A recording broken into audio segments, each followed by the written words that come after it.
DW Africa Link. They left home in search of opportunity, a job, a contract, a future. But for some young Africans, that search led them thousands of kilometers away, only to end up on the front lines of Russia's war against Ukraine. So how does a promise of honest work transform into a path to combat? And what do these journeys reveal about the forces driving young Africans to take such risks? Is it possible for over 500 Kenyans to be duped to go to illegal recruitment without the eye of the intelligence? The Kenyan intelligence service is not aware. The Kenyan DCI is not aware. The Kenyan police is not aware. So is the president not properly briefed, or is part of the problem? That's what's coming up. I am Eddy Micah Jr., and you are welcome to Africa Link, the podcast connecting you to the stories that matter. Africa Link, every weekday here on DW. It's estimated that more than 1,400 Africans from 36 countries have been recruited by Russia since the war in Ukraine began 4 years ago. Countries affected include Cameroon, South Africa, Ghana, and Uganda. Now, Kenya appears to be among the hardest hit, with reports suggesting that nearly 200 Kenyans may have ended up on the front lines. Many of these young people believed they were traveling for ordinary jobs, warehouse work, sales, even sports opportunities. Instead, they arrived in Russia, signed contracts they couldn't read, and were sent into combat. Now, families back home in Kenya are demanding answers. Recruitment like this thrives where vulnerability exists and local systems fail to protect citizens. To discuss this further, I'm joined by Dr. Edgar Githua, international relations expert, and DW correspondent in Nairobi, Felix Maringa. Felix, first tell us, what are the families of the recruited men saying? Thanks, Eddy. The families are disappointed. The families are afraid that they'll never get to see some of their kin who already traveled to Russia. And it's being said that they're fighting in the Russian war. About 200 citizens plus more have been recruited. The government says about 30 Kenyans have been evacuated in the last 2 months, but this is not enough. The families want the repatriation of their loved ones. They want their loved ones to come back home.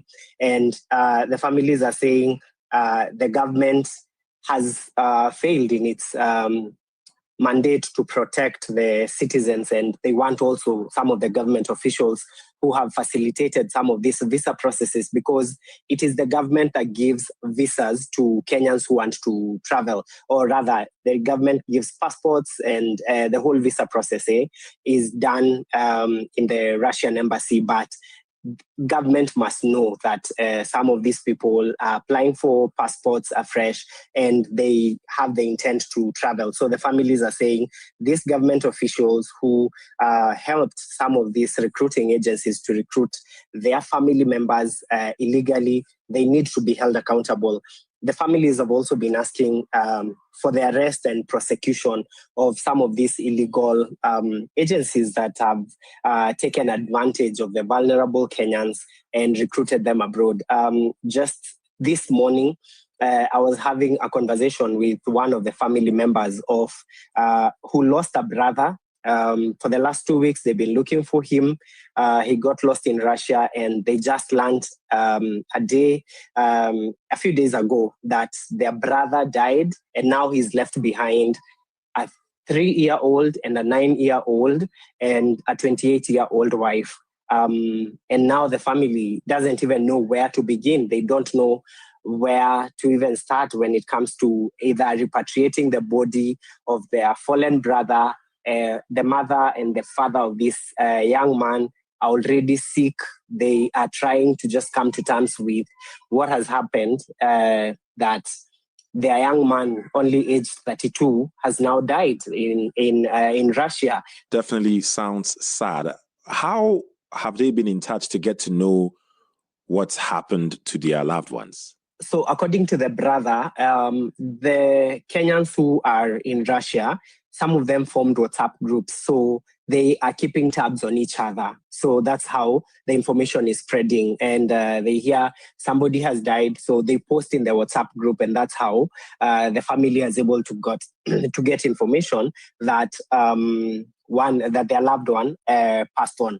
Remember, the government of Kenya has said about 30 people have been repatriated, and now they're back into the country. So those ones are also helping people to find more information that would otherwise not be known by the families who are here. So the few people who have been repatriated and they were already in those WhatsApp groups, they are helping now families locally to learn about what is happening. Also, in December, another family had to bury an empty casket because their brother died in Russia. He has not been, they've not been able to find him. And so they ended up burying an empty casket. This just tells you how much more these people are valued here at home, while in Russia, sad to say, they're just any tools of war. And once they die in the fields, probably the Russian soldiers don't care much about them by the fact that they are Africans. And that's a worrisome point for us also. Right. I can only imagine the pain that the family members are going through. In some cases, not even sure what's happened to their loved ones. Are they dead or alive? Are they able to return? Let me come to you, Dr. Githua, because look, I have a lot on my mind. I'm just wondering how this was even possible in the first place, because Kenya's government has confirmed that illegal recruitment agencies were operating inside the country, helping to funnel young Kenyans into Russia under false pretenses. From reports, more than 600 recruitment agencies have been shut down.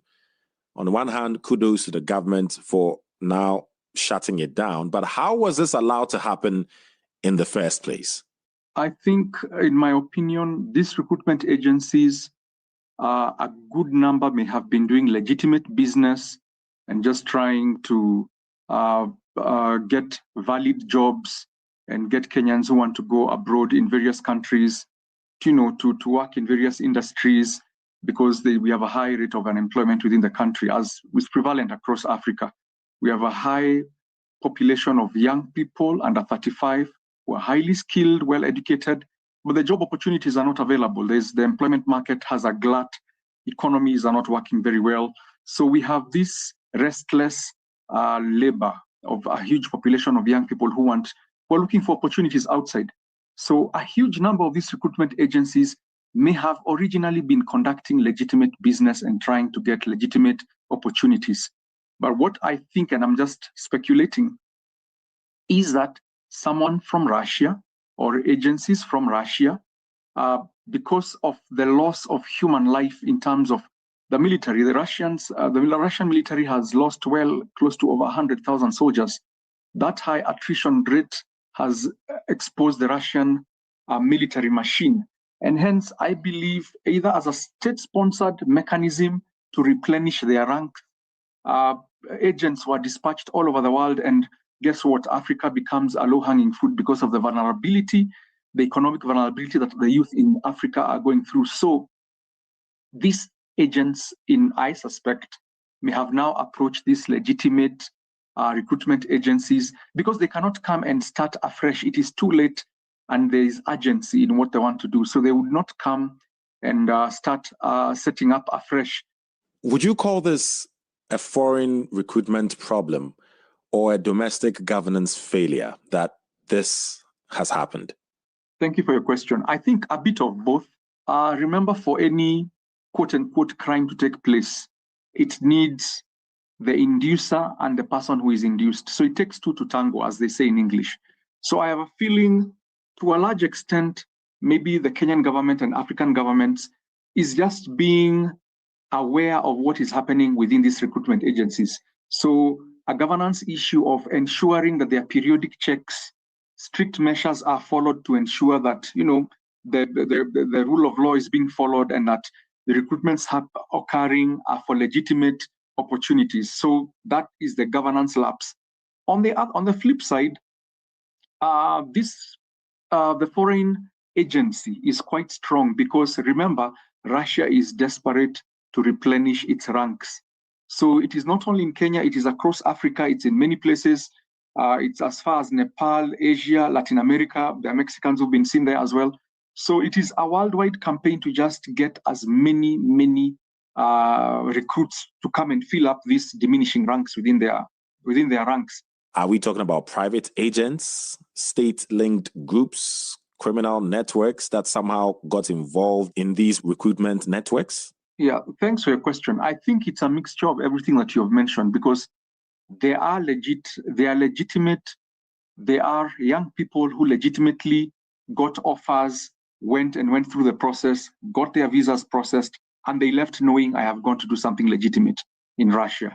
And there are some who, using other transnational organized crime networks, found their way there because, they're back channel and they want to go there, and someone tells them, I will make all the payments for you, just carry your passport.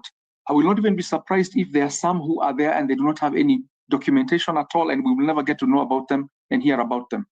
So we're talking about a desperate country that is willing to get everyone it can get to come and fight its battle against Ukraine. And this is an agency, this is state agency, this is government driven. And by this, I'm saying the Russian government had to be aware of what was happening. This is an enterprise that involves massive resources. So definitely the Russian Ministry of Defense, or whichever agents it tasked to do this is a government-led operation. And it's possible that the Kenyan government knew nothing about this? It is very possible, because it would be disheartening, and it is actually very worrying if a sovereign government would watch its citizens go and become what in military terms we call cannon fodder. Literally just go to the front lines to be killed, because some of these recruits, from the testimonies we've listened to, the ones who managed to escape, they were only trained for 2 weeks. Some were only trained for 3 weeks. Some were even trained for 1 week. There is no way you can convert a civilian into a soldier within 1 or 2 or 3 weeks. These trainings take months, sometimes years. Thank you very much for that. Let me come back to you, Felix. Look, I'm just wondering if this blow up is affecting anything. Do we know if young Kenyans are still being approached, or has the crackdown changed behavior and everything? There's this saying that says, when the hunters learned to shoot without missing, the birds learned how to fly without perching. So it's a matter of who gets to who first. So, of course, this blow up has affected how the recruitment agencies have been doing their jobs.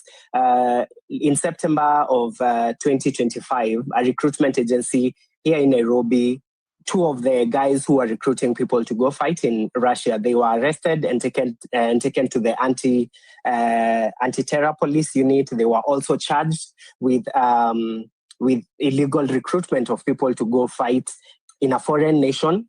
And they went to court, pleaded their case, and they said, no, we are taking people to go work in legit jobs, and this is the job description that they have. So no, they are not going to work in the Russian military. And the case is still ongoing, but as it is, the wheels of justice flow very slowly, or they turn very slowly. So the thing that has happened is people are still interested in going to fight the Russian war. And I say this because it's a catch-22 situation. When you read some of the comments of people online when some of these testimonies come out, there are people who are saying, we are earning a lot of money. There's a Ghanaian, or was it Nigerian, a soldier who was recruited to fight from West Africa, and he's in Russia. He's dancing on social media with a flag saying the money that I'm earning is able to feed your family, feed your father, feed your mother, and feed your children. And who are you talking to?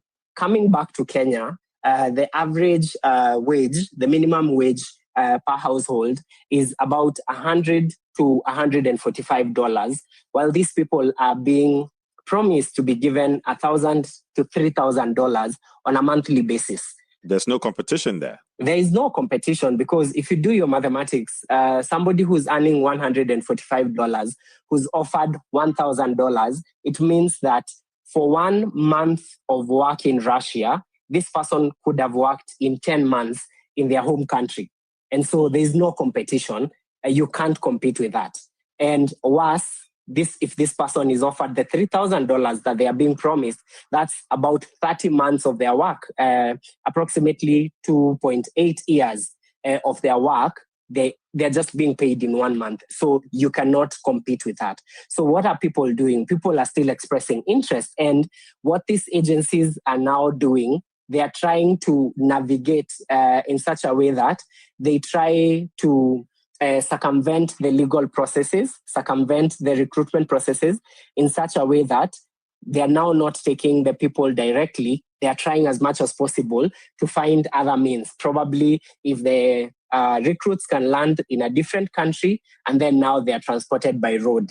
It's rather unfortunate and a bit sad that because of conditions in their home countries, many feel the need to put their lives at risk in the hope that they will probably go to the front line and survive and keep all the money that they are expected to be paid. So I'm just wondering how you stop this. And I'm going to come to you, Dr. Edgar Githua, for this. How do you stop this? Do you then, as a country in Africa, prevent people from traveling to Russia while the war with Ukraine continues? What do you do? Yeah, thanks for your question. Number one, you can't stop them from going because, I mean, they will head towards Eastern Europe, or they could head to any destination and still detour or find their way to Russia, if that is really what they want to do. But what I think maybe on a government-to-government basis, and what President Ramaphosa from South Africa is doing probably sets the pace. African governments, and a number of them are afraid of Russia for a number of reasons, because of the fuel they get from Russia, because of the fertilizer they get from Russia, the energy and gas, and the fact that Russia is a big country, is a powerful nuclear-armed sovereign country. So many African governments may be afraid to confront Russia. South Africa probably did it because they share a relationship with Russia in BRICS, and they have a better working relationship. But African governments, being sovereign, independent states, under the umbrella of the African Union, the African Union now speaking on behalf of the continent, could actually make a formal protest to the Russian government. And knowing that Russia needs access to Africa, the African Union, spearheading and speaking on behalf of African countries, could take charge, could lead the charge, and tell Russia that this illegal recruitment that is being done of taking young African youth at the prime of their life, the future of the continent, to go and die in this quote-unquote senseless war, the African Union should tell Russia that this is jeopardizing Russia's relationship with African countries. I understand that may not be as easy as I make it sound, but that would be the safest method for the African Union to shield African countries from getting into direct confrontation with Russia. See, that's the thing. As you said, if Russia is that powerful a country and some African countries depend on them for whatever, whether it's fuel or not, how do you talk to such a big player and say, if you don't stop this, then what do you threaten them with? You really can't be able to threaten Russia per se. You need them more than they need you at some point. But in geopolitical positioning, Russia is trying to endear itself into the African continent. So to a large extent, Russia needs, at a vulnerable point where Russia needs the African continent more than the African continent needs Russia. So you could be, and that's why I kept on bringing in African Union as an umbrella. Then that's an umbrella of 54 states speaking with one voice and telling Russia, look here, it will not be business as usual. We can trade, we can do bilateral trade on mutually win-win things. But this thing of taking our young people to go and you turn them into senseless cannon fodder, we will not accept. So the African Union taking charge to try and solve this problem, because like we said, bilaterally, countries are small. Countries are weak. They will be arm-twisted. For the lack of a better word, some will be corrupted into agreeing to turn a blind eye to some of these negative things. So we need the African Union to step in and speak on behalf of the African continent. Let us have one common position that Russia will not be allowed to enter into the African continent and recruit at will if it knows these are people it is recruiting to go and turn into cannon fodder.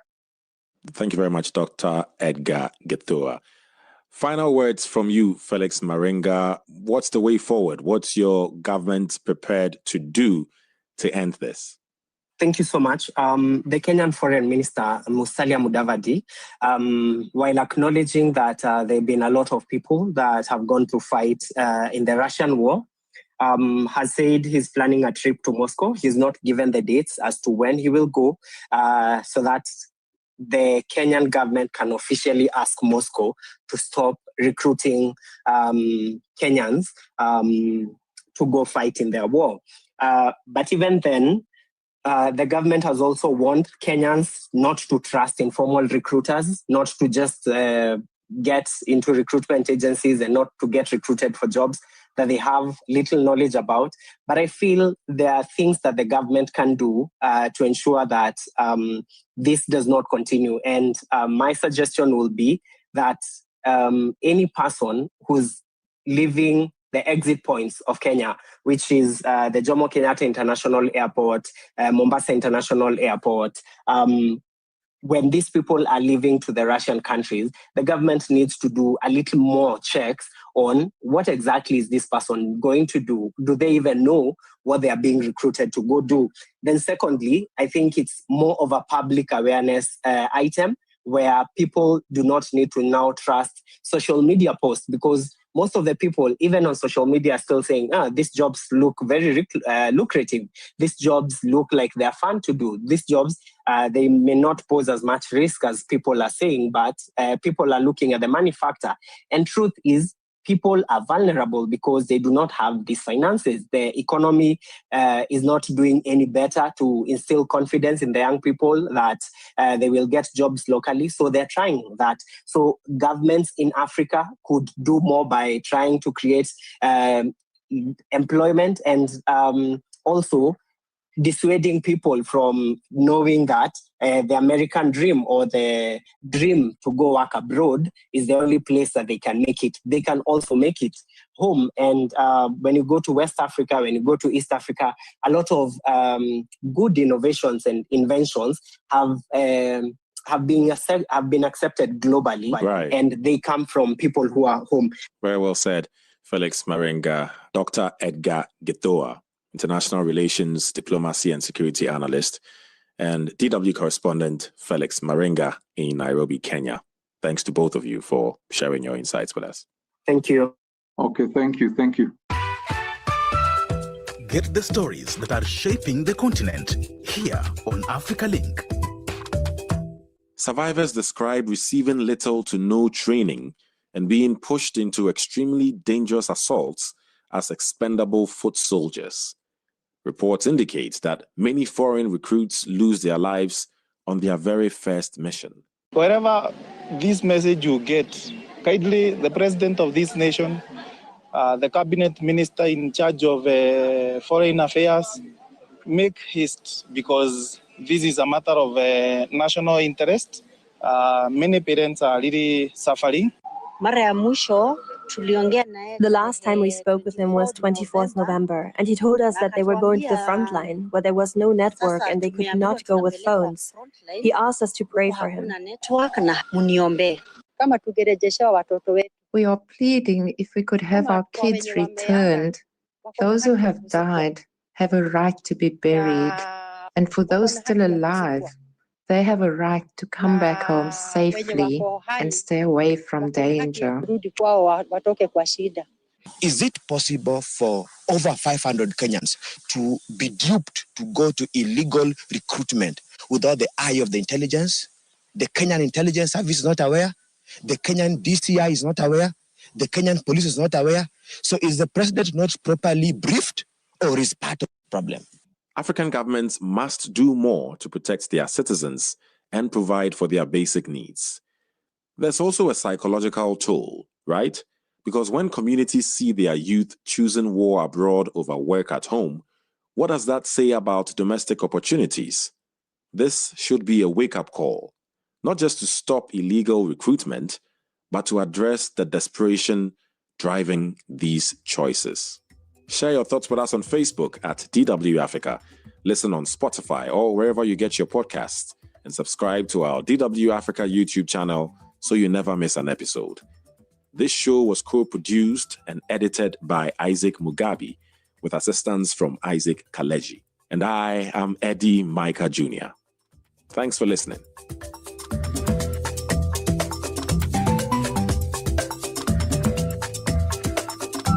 DW, made for minds.